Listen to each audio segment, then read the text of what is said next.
Okay, so what we've got here today, other than some poor lighting in the shed, is a Vax Dual V Advanced Carpet Cleaner, and obviously Buddy here to help along.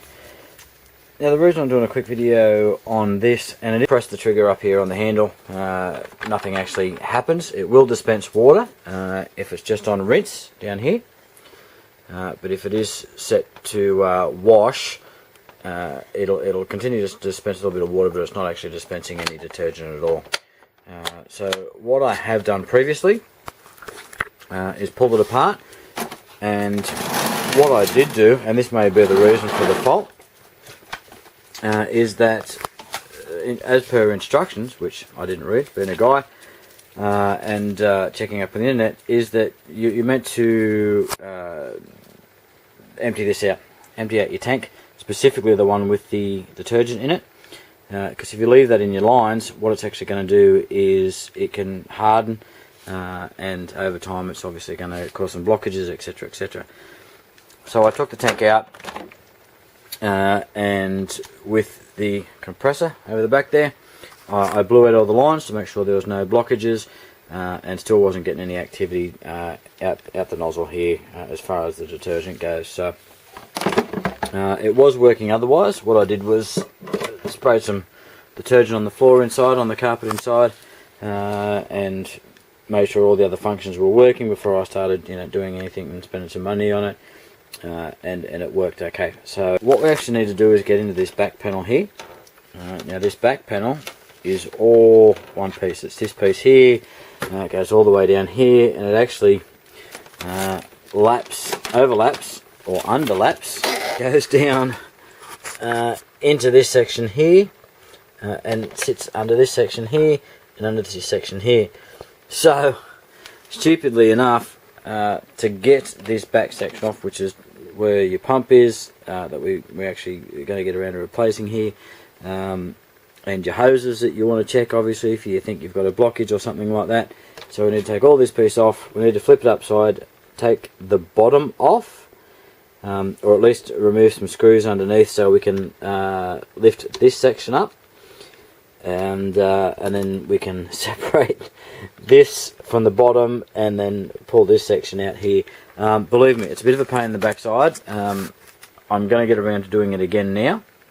I had it apart, tested things, figured out where the issue was, or at least I hope, and going to get back into it now and fix it back up. So some of the testing that I went through was obviously just trying to use it as per normal. The first thing I noticed was it just wasn't working at all. It wasn't pumping any water, and it wasn't pumping any detergent. So I brought it out, pulled it apart. What I initially did was took this section off and got into this section here. And once I was into this section, there's a bunch of tubes that go to the different, one goes through to the detergent at the front, one just pumps the water, so they are separate systems, the water and the detergent. I checked the dispenser at the front here, that wasn't working for detergent either, so I knew it wasn't just a blockage, I guess, in this front section going down here. There was some suggestions online to pull this out, pull this front section off, and there's little holes where the detergent dispenses, but I blew those out, they weren't doing anything either. So I knew the blockage was a bit further up. There is, I guess, like a shut-off valve or something it's somewhere in around here. I wasn't getting anything through there, so I disconnected on the other side just to test that, and I wasn't getting detergent to that point, which led me up to the hoses up here. I pulled those off. There's a little pump on the other side of this, which looks something like this jobby here. This is actually the replacement one. It looks a little large from what I remember, but we'll check it out. Pulled the hoses off the pump here, hit the trigger again, and there still wasn't any detergent coming out. So we realised it's obviously got to be the pump, because I'd also blown. Because what I also did was blew out from the other side of the pump the detergent out here. So we knew that I was getting detergent into it. And we weren't getting anything outside of the pump, so we traced it up to the pump. As far as the pump goes, I grabbed this online. I think it cost me about 12 bucks. I think the other one out, I will show you. But apparently these are pretty common in the coffee machines and the like. So do a bit of research and you will find it. It's hopefully you can see that's a ULKA Uniform Lima Kilo Alpha, and it's 230 volt, 240 volt here, 50 hertz and 22 watts. I think the one that's inside is actually 21 watts, but this was as close as I could find it. It looks identical, but I'm a little bit curious about the size. Like I said, I think the one inside was smaller than that from what I can recollect, but once we get them side by side, we'll have a look. And we'll get one quick little trick, I'm not sure whether you noticed, but on the back where you can wind up your line, this top one here, this little thing, this actually rotates. So if you've got all your cord wound on, you can just rotate that and pop your cord off. Save sort of, you know, unwinding and unwinding and unwinding to get it up. And then you put that back on. And now to get these things off, obviously when you've got this, you put it together. So just rotate these little clips. Chuck those aside. There's another one just there somewhere. Turn it to its side. Confirm. So this is the 6 screws off the back. 2 at the top there. So I'm holding this up with one hand. 2 at the top, 2 in the middle, 2 at the bottom. 4 screws at the front. Hopefully you can see those from there. And this is about as far back as you can pull it. So if it was up the top, you could certainly have a little bit of room to work. There's some hoses and stuff that run down here. 240 volt cable coming in there. And I think you can see that white box in there down the bottom. That's what we need to get to. The unit that we want to play with, I think, is inside that, if I remember correctly. It's either inside that or under that, but either way, we just can't get in there. You can see it down the bottom there, and we'll come back, and that's about as far open as it gets. So we need to pull this bottom section off.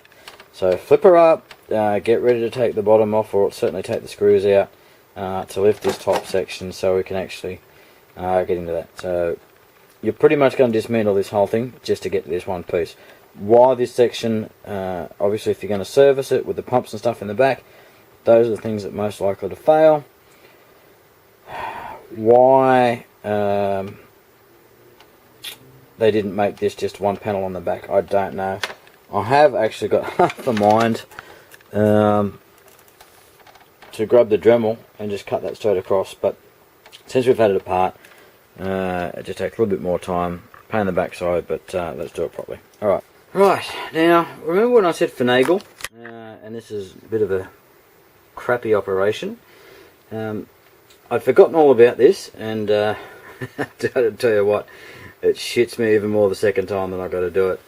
Okay, so we've got a couple of screws here. There was, I think, 1 or 2. One on this side, one on this side. When I said finagle, yeah, this bullshit is of epic proportions. What you'll actually see in there is a screw hole all the way up in there. That this caught me. I had all the obvious screws out, and you know there's usually a couple hidden somewhere. But I was trying to pull that top off, couldn't find it. Well, no, a couple of screw holes up in here. Let me just grab my screwdriver. So that's just, you know, your normal, it's not your cheap brand screwdriver, but a normal screwdriver, sort of a pointy head, which was working on all the other screws. Can't get in there because it's got sort of a wide handle, and it catches on that, and won't go in straight, so you can't use that. I think, well, let me get a slightly longer one, something like this. Still no go, still doesn't reach it. Let me get the big bastard, let me get this one. By the time you start getting to a length of screwdriver that's long enough to reach in, it doesn't fit in the hole. You can't get all the way in. Just absolute marvel of design. So what I ended up having to do, I've got one of these screwdrivers here where the end pulls out of it, and you know it switches, and you've got the hex on one and the flat on the other. So what I did was grab that vice grips and did something like that. And then that's actually long enough to get it in, only just, and then you can actually get the screws out with that. So I'm not sure whether you're going to have this sort of shit handy. Look, if you've just got a nice long screwdriver with you know, fine enough point on it that's going to fit in that hole, that bastard there, you'll be all good. If you don't, it's MacGyver time, and this is what worked for me. Absolutely shit me to tears to have to do something like this, but they obviously don't make these for the home guy to service or work on. So, and a couple of screws here, one here, these ones got me as well, one here, one on this side. Pull those out because they actually screw into this bottom part again.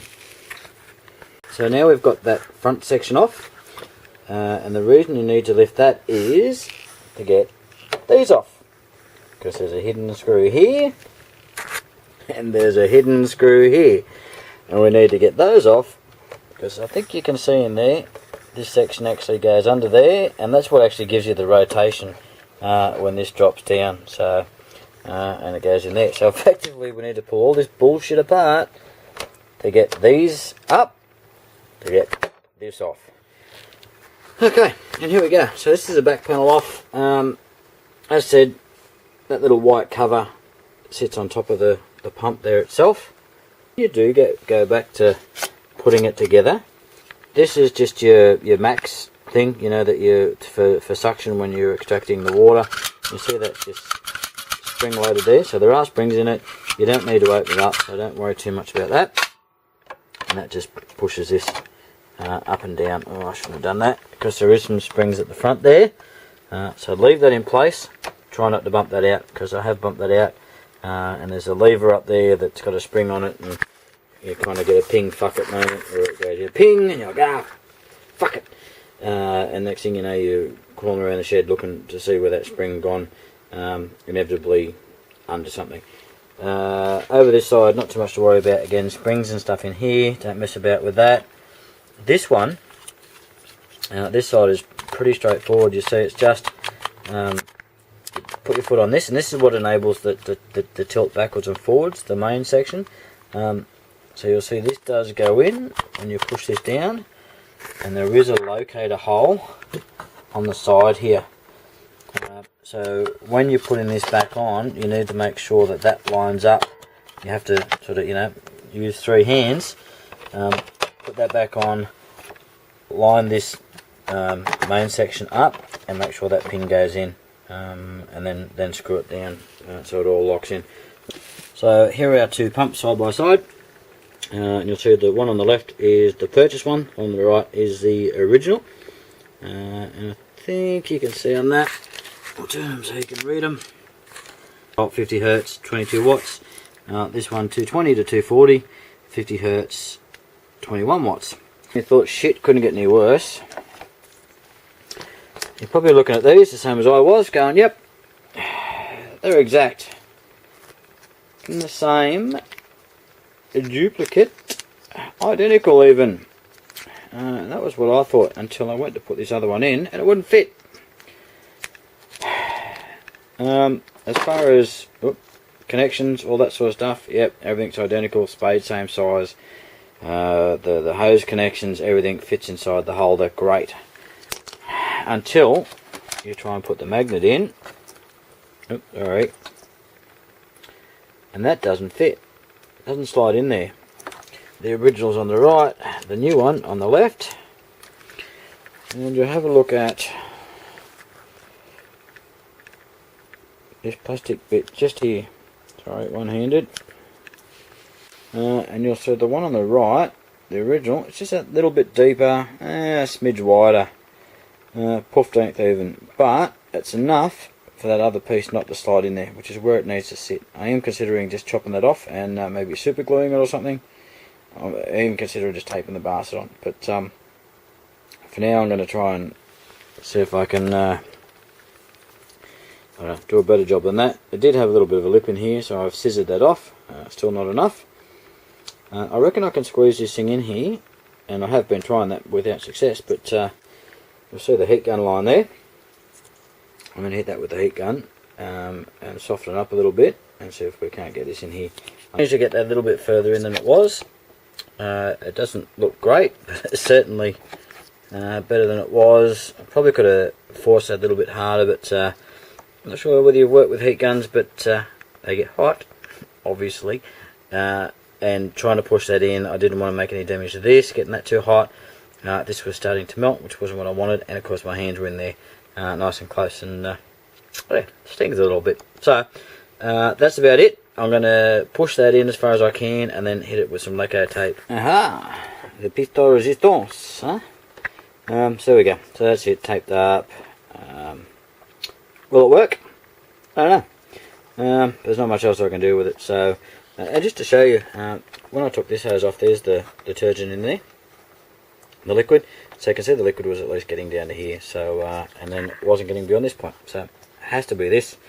Whether this will work or not, we'll find out. Right. So 2 things now that's in. 1, I'm not real smart. Why I wanted to test that, why it was sitting in situ where I'm actually working on it, is beyond me. So that's pumped out water everywhere by hitting that trigger. That was good detergent. So when I had it on wash, it was working, and that just absolutely flogged that out. So I'm going to have to be careful with that when I get that on the carpet, so it doesn't just saturate everything. Time to put it back together, get this sorted. Now one thing I did say was, now don't move this. Unfortunately, when I've gone to move this and this was leaning forward, it's lifted this up and I had that ping fuck it moment, so that spring's come off underneath. So I need to lift this off here and reseat that before I start. Now that spring I talked about, just in case you do it as well, sits in here. This is that lever that you push your foot on to put it into, what is it, extreme or whatever it is, suction mode, and that basically has a little slot at the end that a spring sits in, and there's a section there that the spring goes around, and you push your foot on it, that slides backwards and forwards, and obviously moves this lever and does whatever the hell that does. The spring, it's down in there. Somewhere. You can see that little black bit down there. That sits inside that to hold the spring in place. So we need to get that out, and we need to get the spring. So needle nose pliers time. And we'll grab that little bastard. 1. Now the spring has gone in under here. The spring is usually not that hard to get out, but normally if you've got a magnetic screwdriver, you can do that. I'll be able to do this for you one-handed, but plastic piece goes in the end of the spring, like that. Yeah, not going to happen one-handed, I don't think. Let's not. Why not work on our dexterity? Don't get you. Okay. Okay. That spring goes in there with the plastic piece. The other bit, other end of the spring slots on there. And I haven't got that plastic bit in there, but you'll see that just slots in there like that, and moves backwards and forwards. Oops, sorry, moves backwards and forwards like that. So the one thing where I did look at this and go, you know what? The designers were pretty smart as part of this design. If you're trying to put this together and you've got all these wires hanging out and you can't figure out where they go, you can see this piece here. This is the part, this is the back. Sorry, I'm a little bit close here, but you can see this is the pivot piece, and that's where the top and the bottom, I guess, clamshell together, and that's how that rotates. That's all pretty good, but the hoses and wires actually sit inside that, and then they exit inside the actual base. So if you try to put this back together and you can't figure out why it's not going back together, and you've got these out and you're like, well, how do I get those muggles back in there? They actually sit inside the inside, I don't know, hinge, I suppose, for lack of a better word. Sit inside that, and they route inside, and there you go. Okay, so the good news is I've just had it out on the ground just outside, and it works. This thing still isn't working here at the front, but I think that'll just be a bit of fiddling with tomorrow. I can't remember whether there's something I need to change on that, but there's certainly suction going through it. It's sucking from the outside. You can see it was using the detergent there. So that's it, guys. So even though it was a bit of fiddling and a major pain in the backside to get it done, let's have a look. 2-year warranty. Can't think of how long I had this. I think it's probably been a little bit longer than that. It's probably only been used, I don't know, probably 10 times. And when it does go, it's great. Fantastic, works real good. I've got pale carpets on the inside of the house, so they're a bit of a nuisance to keep clean. But yeah, this works really good. Again, probably my fault for leaving detergent in it. So I will remember next time to rinse it out with some clean water before I store it away. One little trick that people suggested was put some hot water in there if it's clogged up and it's not pumping detergent, and that might actually just wash out the detergent, but unfortunately that didn't work for me. I put some pretty hot water in there and was trying to pump it through, but it didn't happen. I'd say I'd already buggered the pump, or the pump might have just failed. So there you go, that's it guys. That is the Vax Dual V Advance, I guess, repair of the detergent pump. Thanks for watching. Any questions, let me know. Obviously I'm not an expert on these things, just happy to pull things apart and have a crack at them. There you go, hopefully that helps. Cheers guys. Thumbs up and subscribe if there's any other stuff on my channel that is of interest. Thanks again. Cheers.